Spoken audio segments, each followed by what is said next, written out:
Hello student, मैं अभिषेक गुप्ता स्वागत करता हूं आपके अपने YouTube channel Abhishek classes for commerce में।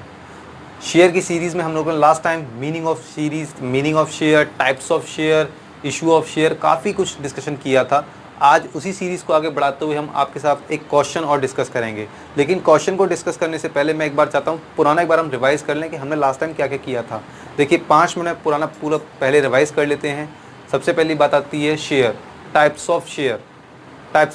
शेयर 2 टाइप्स के होते हैं, एक इक्विटी शेयर होता है और एक प्रेफरेंस शेयर होता है। इक्विटी शेयर को समतांश कहते हैं, प्रेफरेंस शेयर को पूर्वाधिकार अंश कहते हैं।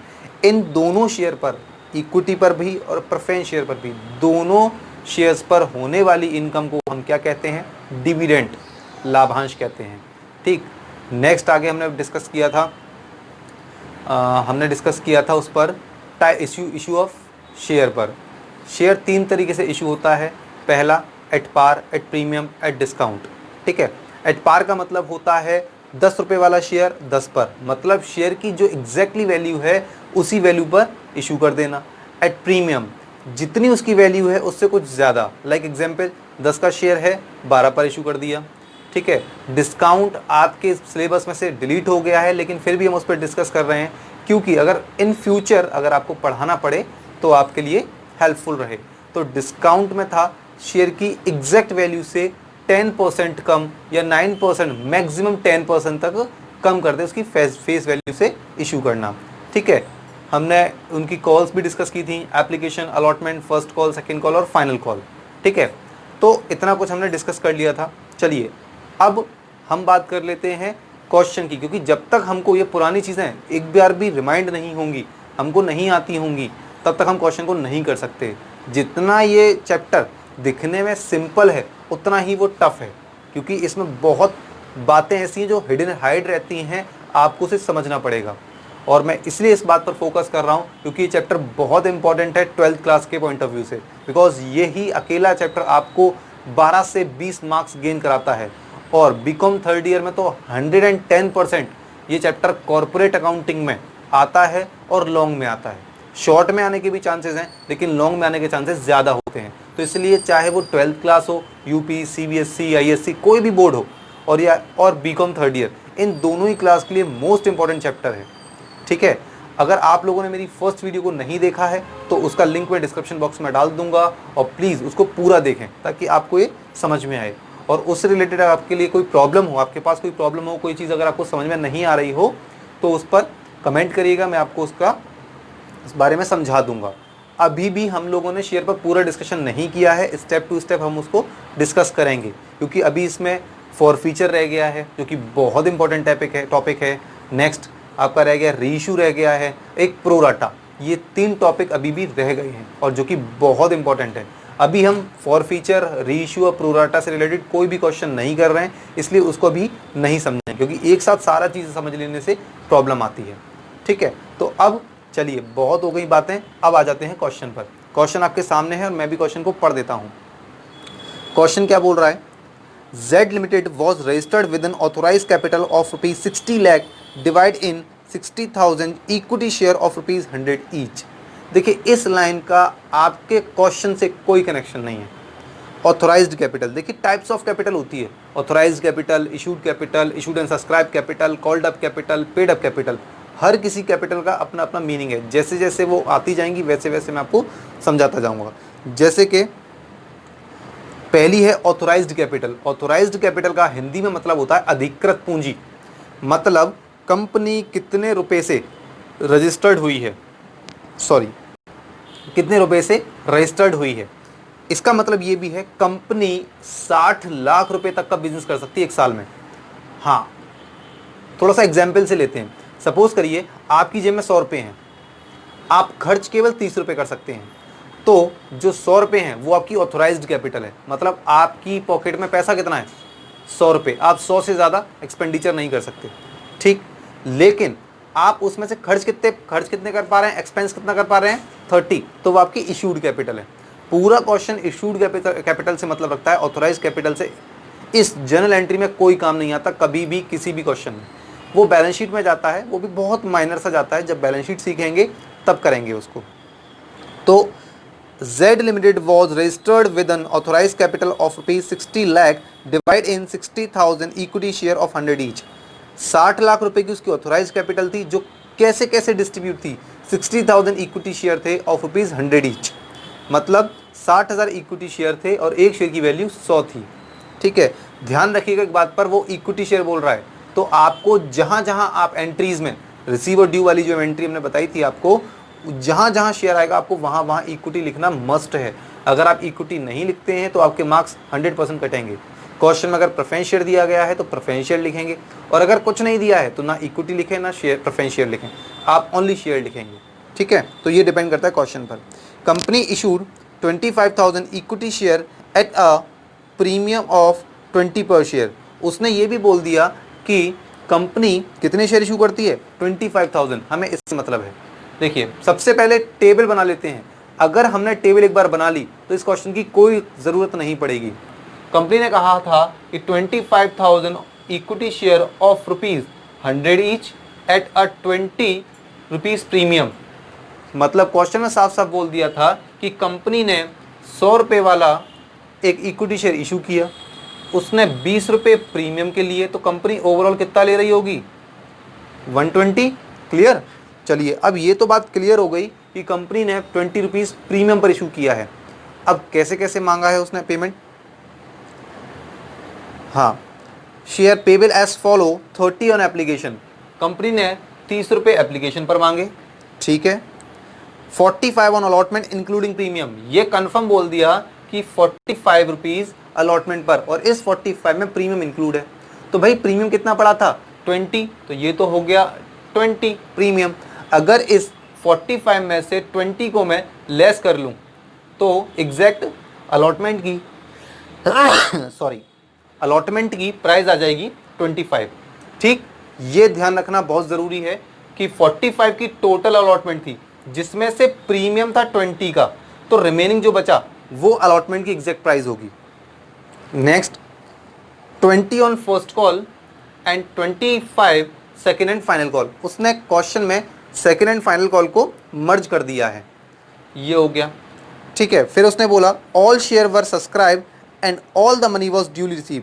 जितने कंपनी ने शेयर इशू किए थे, कितने, 25,000 शेयर, जितने इशू किए थे सारे शेयर पब्लिक ने अप्रोच कर लिए और सब पर पेमेंट भी दे दिया, मतलब कहीं भी कोई कॉल सिनेरियर नहीं हुई। कॉल सिनेरियर का मैंने आपको लास्ट वीडियो में भी बताया था कि कॉल सिनेरियर का मतलब क्या होता है, जब कोई शेयर होल्डर किसी कॉल का पेमेंट नहीं देता या देने में असमर्थ होता है तो वो कॉल सिन एरियर होती है, और ना ही कोई कॉल सिन एडवांस हुई है। कॉल सिन एडवांस क्या होता है, कॉल सिन एडवांस टाइम से पहले पेमेंट, इस कॉल का पेमेंट इस कॉल पर दे दिया जाए, एडवांस पेमेंट दे दिया जाए, वो कॉल सिन एडवांस कहलाती है। ठीक है, share issue expenses amounting to rupees 40,000 which were fully written off against security premium pass necessary journal entry. ठीक है, देखिए उसने कहा था कि कंपनी ने 40,000 के एक्सपेंसेस भी किए हैं, वो भी मैंने लिख लिए, और इसको पूरा का पूरा रिटर्न ऑफ करना है शेयर सिक्योरिटी प्रीमियम में से। ठीक है, तो अब क्वेश्चन की कोई ज़रूरत नहीं है, पूरा क्वेश्चन इसी से सॉल्व कर सकता हूँ मैं, मुझे क्लियरली पता है जो जो मुझे जानकारी चाहिए मेरे पास सब है। कंपनी ने 25,000 शेयर इशू किए, 100 का एक शेयर था, 20 प्रीमियम था, इस तरीके से ओवरऑल 120 रुपीज़ कंपनी ने डिमांड किए हैं 30 एप्लीकेशन पर। 25 plus 20 as a premium is to 45 on allotment, 20 on first call, 25 second and final call. कंपनी ने 40,000 रुपीज़ के एक्सपेंसेस भी किए हैं, जिसको पूरा पूरा सिक्योरिटी प्रीमियम से वो राइट ऑफ करती है। क्लियर। क्वेश्चन को करते ही आप टेबल बनते ही आपको समझ जाना चाहिए कितनी एंट्री बनेगी। देखिए हर कॉल की 2 एंट्री बनती हैं, 2, 4, 6, 8 एंट्री तो बनेंगी ही बनेंगी। बाकी इसका भी कुछ ना कुछ होगा, वो क्या होगा वो भी डिस्कस करेंगे। हमने पहले डिस्कस कर लिया था एप्लीकेशन में सबसे पहले रिसीव की एंट्री होती है, फिर ड्यू की, और बाकी सब में पहले ड्यू फिर रिसीव। रिसीव की एंट्री होती है bank account debit to share dash account, dash in the sense जिसकी आप एंट्री कर रहे हैं उसका नाम लगा दीजिए। अगर आप एप्लीकेशन की कर रहे हैं तो bank to share application, allotment की कर रहे हैं bank to share allotment, first call की कर रहे हैं bank to share first call, second call की कर रहे हैं bank to share second call, final call की कर रहे हैं bank to share final call. ये हो गई रिसीव की एंट्री। मैं आपको रिवाइज बार बार इसलिए करा रहा हूँ बिकॉज यही 2 एंट्री पूरे चैप्टर में चलेंगी और बहुत इंपॉर्टेंट है।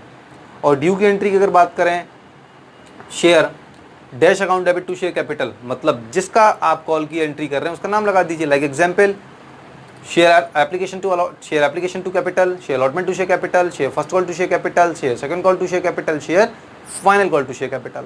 ठीक है, चलिए अब सबसे पहले एप्लीकेशन है, तो आप एप्लीकेशन की एंट्री जानते हैं, पहले रिसीव की करेंगे। तो मैंने एंट्री कर दी bank account debit to equity share application. ध्यान रखें, मैं फिर बोल रहा हूँ, इक्विटी लगाना बहुत ज़रूरी है। ठीक, नेक्स्ट रिसीव हो गई। अब ड्यू की share application account debit to share capital account, दोनों एंट्री हो गई। ये हो गई रिसीव की और ये हो गई ड्यू की। अब बात आती है अमाउंट कैसे फिल करेंगे। कंपनी ने टोटल कितने शेयर इशू किए थे? 25,000। एप्लीकेशन में कितना पेमेंट मांगा था? 30,000। तो आपने एप्लीकेशन लिखा हुआ है 25,000 शेयर, 30 का एक शेयर पे 30, तो 25,000 शेयर पे कितना? 25 3 जा 75, दैट्स मीन 7,50,000, 7,50,000। क्लियर। अब एप्लीकेशन जितने से क्रेडिट हुई है अगली एंट्री में उतने से ही वो डेबिट होगी 100%। क्लियर। और हमको पता है डेबिट और क्रेडिट दोनों साइड इक्वल होने चाहिए। देखिए एक ही अमाउंट से मैंने दो एंट्री में अमाउंट फिल कर दिया। ठीक है, अगली एंट्री आएगी अलॉटमेंट की। ध्यान रखिएगा, अलॉटमेंट पर प्रीमियम है, प्रीमियम का इफेक्ट ड्यू की एंट्री में क्रेडिट होता है। अलॉटमेंट पर प्रीमियम है, अलॉटमेंट की एंट्री में प्रीमियम है और प्रीमियम का इफेक्ट ड्यू की एंट्री में क्रेडिट होता है। और अभी हम ड्यू की ही एंट्री करेंगे, बिकॉज हमको पता है एप्लीकेशन में पहले रिसीव फिर ड्यू, बाकी अलॉटमेंट में पहले ड्यू फिर रिसीव, फर्स्ट कॉल में पहले ड्यू फिर रिसीव, ड्यू और रिसीव। ध्यान रखिएगा इन चीज़ों के बारे में। तो अलॉटमेंट की ड्यू की एंट्री क्या होगी? Share allotment account debit to share capital, लेकिन इसमें प्रीमियम भी है और प्रीमियम क्रेडिट होता है, तो आप एंट्री क्या बना लेंगे? देखिए ये तो हुई equity share allotment account debit to equity share capital account, ये तो सिंपल हो गई। इसमें प्रीमियम भी आता है, वो क्रेडिट होता है, तो आप प्रीमियम को क्रेडिट कर दीजिए। ठीक है, अलॉटमेंट का अमाउंट कैसे फिल करेंगे? शेयर कितने आपने इशू किए थे? 25,000। टोटल कितना पैसा मांग रहे हैं आप अलॉटमेंट पर? 45, तो 45 से मल्टीप्लाई 11,25,000। अब एग्जैक्टली कैपिटल कितने की थी? कैपिटल थी 25 और अलॉटमेंट पर प्रीमियम था 20। एग्जैक्टली अलॉटमेंट कितने का था? 25 का। तो 25 में 25,000 का आप मल्टीप्लाई कर लेंगे, तो ये आ जाएगा 6,25,000। और अगर मैं प्रीमियम की बात करूं तो शेयर कितने थे? 25,000 share multiply by 20 equals to 5 lakh. Total check कर लीजिए, 6,25,000 प्लस 5 लाख इक्वल्स टू 11,25,000। ठीक, अलॉटमेंट की ड्यू की एंट्री। रिसीव की एंट्री नॉर्मल चलेगी, bank account debit to share allotment, bank account debit to share allotment. Allotment जितने से ऊपर डेबिट हुआ है नीचे उतने से ही वो क्रेडिट होगा, दोनों एंट्री इक्वल होंगी। क्लियर है। एक बात ध्यान रख लीजिए, अगर आपको ये रिसीव और ड्यू वाली एंट्री याद नहीं है आप शेयर नहीं कर सकते, ये गारंटी है। तो इसलिए इतना तो आपको याद करना पड़ेगा अगर आपको 20 मार्क्स चाहिए तो। और 20 मार्क्स गेन करने के लिए दो एंट्री याद करना, आई डोंट थिंक सो कि ये कोई बुरा सौदा है, मेरे हिसाब से करना चाहिए। ठीक है, बाकी नेक्स्ट फर्स्ट कॉल की पहले ड्यू होगी, equity share first call account debit to equity share capital account. Clear. Share थे 25,000, कॉल मनी था 20, तो 25,000 multiply by 20 equals to 5 lakh. ठीक, नेक्स्ट अब अगली एंट्री होगी इसकी रिसीव की, bank account debit to equity share first call account. कितना? जितने से वो डेबिट हुआ था उतने से ही वो क्रेडिट भी होगा, तो ये एंट्रियाँ ऐसे भर जाएंगी। ठीक है, अब फाइनल कॉल की, सेकेंड एंड फाइनल कॉल की, तो आप उसकी एंट्री करेंगे ड्यू की share second and equity share. ध्यान रखिए इक्विटी शेयर, मैं भी गलती कर रहा हूं तो मैं अपने आप को रीचेक जरूर करूंगा। Equity share second and final call account debit to equity share capital, equity share second and final call account debit to equity share capital. Share कितने इशू किए? फिर वही बात 25,000, कॉल मनी कितना है सेकेंड एंड फाइनल का? 25, तो 25,000 share multiply by 25, 5 lakh. ये हो गई ड्यू की। अब रिसीव की, bank account debit to equity share second and final call, bank account debit to equity share second and final call. Second and final call आपने कितने से डेबिट की है? 5 लाख से, तो जो जितने से डेबिट उतने से ही क्रेडिट और दोनों साइड इक्वल होती हैं। ये तो हो गई इन कॉल की एंट्री। अब बात करते हैं इसके साथ क्या होगा। मैंने इसकी तो बारे में कोई बात ही नहीं की थी, वो इसलिए नहीं की थी बिकॉज ये हर क्वेश्चन में नहीं आता, कभी कभी आता है, स्टार्टिंग के 1-2 क्वेश्चन में आएगा, अदरवाइज नहीं आएगा। होता क्या है पहले ये समझ लेते हैं। शेयर इशू एक्सपेंसेस, कंपनी अगर शेयर इशू कर रही है तो शेयर इशू करते समय हो सकता है कुछ एक्सपेंसेस हुआ हो उससे, और होता भी है, खर्चा है, होता है, नॉर्मल है, ठीक है। तो शेयर इशू एक्सपेंसेस हमने 11th क्लास में, अगर आप 12th हैं तो भी कंपेरेटिवली 11th सीनियर हैं, और अगर आप बीकॉम 3rd ईयर है तो डेफिनेटली सीनियर हैं। तो 11th क्लास में हम लोगों ने एक टाइप्स ऑफ अकाउंट में रूल पढ़ा था, ऑल एक्सपेंसेस आर डेबिट। तो शेयर इशू एक्सपेंसेस है, तो share issue expenses account debit to, क्या दिया होगा कंपनी ने, पेमेंट ही तो दिया होगा। तो बैंक आएगा, कैश नहीं आएगा, घर घर जाके पैसे खर्च नहीं करेगी वो। तो equity share issue expenses account debit to bank account, how much, 40,000 clear. Next, अब उसने ये बात कही है स्पेशली कि उसको रिटर्न ऑफ करिए सिक्योरिटी प्रीमियम में से। क्यों? शेयर इशू एक्सपेंसेस क्या है कंपनी के लिए, एक्सपेंसेस, और जो कंपनी ने प्रीमियम कमाया 5 लाख का, ये वाला 20 रुपये पर शेयर के हिसाब से, वो तो उसके लिए प्रॉफिट था। तो कंपनी ये कह रही है कि उस 40,000 के लॉस को मेरे 5 लाख के प्रॉफिट में से राइट ऑफ कर दीजिए, कम कर दीजिए, घटा दीजिए, कोई दिक्कत नहीं है। तो जब एक्सपेंसेस हुआ था तो मैंने एक्सपेंसेस क्या किया था, डेबिट। आज उस एक्सपेंसेस को खत्म करना है, खत्म करने के लिए क्या करें, अपोजिट। हम लोगों ने एक चैप्टर पढ़ा है 11th क्लास में, एरर एंड देयर रेक्टिफिकेशन, या rectification of error, UP board के लिए त्रुटियां एवं उनके सुधार, बीकॉम पार्ट 1 के लिए एरर एंड रेक्टिफिकेशन। मैंने सारे चैप्टर के नाम बोल दिए बिकॉज आप किसी भी क्लास के स्टूडेंट हैं तो आपको पता होगा, ठीक है। तो इस एक्सपेंसेस को मुझे राइट ऑफ करना है, राइट ऑफ करने के लिए क्या करूंगा, अपोजिट, क्रेडिट में डाल दूंगा, खत्म हो गया एक्सपेंसेस। अब इसे किस में से राइट ऑफ कराया मैंने, मेरे प्रॉफिट में से, मतलब कंपनी के प्रॉफिट में से, सिक्योरिटी प्रीमियम में से। तो सिक्योरिटी प्रीमियम से जब प्रॉफिट को कम करूंगा तो ये क्या हो रहा है, क्रेडिट, क्रेडिट हो रहा है। कम करने के लिए क्या करें, अपोजिट, मतलब डेबिट। कितना, 40,000 कम कर रहे हैं तो 40,000 की एंट्री आ जाएगी।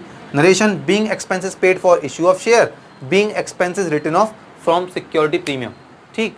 तो ये हो गया पूरा क्वेश्चन। अभी भी ये क्वेश्चन अनकम्प्लीट है एक तरीके से, बिकॉज बैंक अकाउंट बनाना है, इसमें बैलेंस शीट बनाने को आ जाती है, तो वो सारी चीज़ें मैं आपको धीरे धीरे सिखाऊंगा, बिकॉज बहुत लेंदी टॉपिक है ये, इस पर कम से कम आ जाएंगी 10-12 वीडियो। तो कोई टेंशन ना लीजिए, लोड लेके ना पढ़िए, उसको समझिए और अपने ऊपर उसको फॉलो करिए, ठीक है। तो अगर एक बार में ये वीडियो ना समझ आए, 2 बार देखिए, 3 बार देखिए, फिर भी ना समझ में आए, आप मुझे कमेंट करिए, मैं उसका रिप्लाई दूंगा, समझाऊंगा। क्योंकि एक बच्चे ने मुझे ऐसे ही, उसको कोई भी प्रॉब्लम थी तो उसने मुझे एक क्वेश्चन दिया था, मैंने उसका सॉल्यूशन पे वीडियो बनाई थी। तो आप भी मुझे भेज सकते हैं, कोई प्रॉब्लम नहीं है, ठीक है। लेकिन फिर एक चीज़ बोलूँगा, इस वीडियो को देखने से पहले इसकी जो पहली वाली वीडियो है, मैं उसका लिंक डेफिनेटली डिस्क्रिप्शन बॉक्स में डालूंगा, तो प्लीज़ उसको ज़रूर देखिए, बिकॉज ये बहुत इंपॉर्टेंट है, ठीक है। तो शेयर का टॉपिक, ये इस क्वेश्चन का टॉपिक, सॉरी नॉट शेयर, ये क्वेश्चन अब कंप्लीट हो गया। और ये टेबल हर टीचर, मैं ये नहीं कह रहा कि मैंने ये टेबल बनाई सबसे बेस्ट यही टेबल है, नहीं, हर टीचर का अपना अपना वे ऑफ टीचिंग होता है, वो अलग अलग तरीके से टेबल्स बनाता है। तो कोई भी टीचर की टेबल गलत नहीं है, बट हाँ इतना मैं ज़रूर कहूँगा, बेस्ट यही है। रीज़न, ये बहुत छोटी है, टाइम वेस्ट नहीं होता। बाकी और भी होती हैं टेबल्स जो टीचर्स बनाते हैं और अच्छी बनाते हैं, लेकिन वो बहुत डिटेल में बनाते हैं। तो हमें नंबर इसके नहीं मिल रहे, नंबर इसके मिलते हैं। हम इसको अपनी फैसिलिटी के लिए बनाते हैं, तो फैसिलिटी उतनी रखनी चाहिए कि फैसिलिटी के चक्कर में हम इसमें 2 घंटे लगा दें और जब इसकी बारी आए तो एग्जामिनर कॉपी ले ले, वो नहीं करना है। तो शॉर्ट से शॉर्ट टेबल बनाएं और आप क्वेश्चन जल्दी से जल्दी कर पाएं, ठीक है। तो चलिए नेक्स्ट मिलते हैं नेक्स्ट वीडियो में नए क्वेश्चन के साथ। तब तक हमारी वीडियो को देखते रहें, सब्सक्राइब करते रहें और लाइक करते रहें। Thank you so much.